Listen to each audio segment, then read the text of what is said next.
السلام عليكم شيخنا. وعليكم السلام ورحمة الله حبيبي. شيخنا شنو رايك بذولا اللي يحجون عليك المضغوطين منك؟ والله اللي يحجون علي حشا اقول بوجهه وحشا الناس الطيبة اخليهم هيك وارتكى عليهم. كفو منك شيخنا. اي لان احسبهم هم الوسادة مالتي، لان العين ما تحب الارجح منها. خلاص دوم وكل انسان حكى عليه بالكلام المو زين، هذا يا حشا الناس الطيبة والزينين. والله سعدت انا بوجود الناس الطيبة والزينين وهنا تاج على راسي.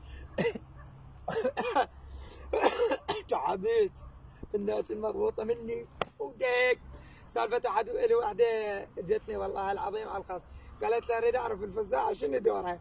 عيوني هاي الفزاعة دورها الناس المضغوطة مني والمضغوطة مني وديك اطلع برا من الزربة العالم من النعال، ولك انت ما توصل الشعرة من الحيتة البركة.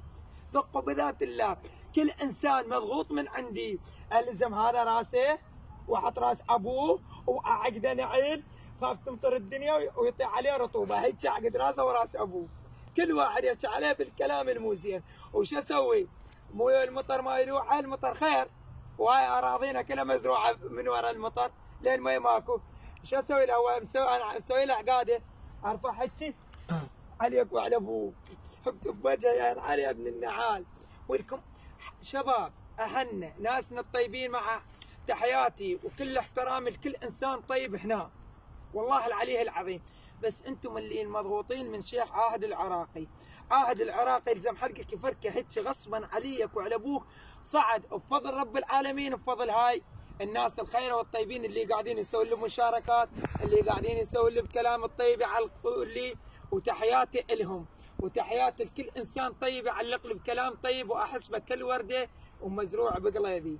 اويلي احبكم واحب العراق واحب اتراب العراق.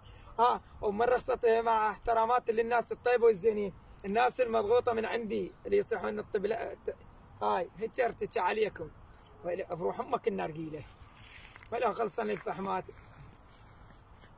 بلا امر عليك رحمة على عبيد كفو. هيك ارتكي عليك، هيك اسويك وساده الي يا زباله يا ابن الزباله، يا علي يا ابن النعال. اطلع برا الكال ما توصل، ولك للعالي ما توصل. ابن الزربه جاي تنعتل عليه والله العظيم. والله لو ما اخاف على النرجيله هسه هيك اطحنه على راسه وراس ابوه. كل انسان يحكي لي بالكلام المو طيب ما احركه بنعالي، وهيك بالنعال على راسك وراس امك. اطلع برا الكل، جاي تنعتل عليه زباله ما تسوى عليك وعلى ابوك. اقطع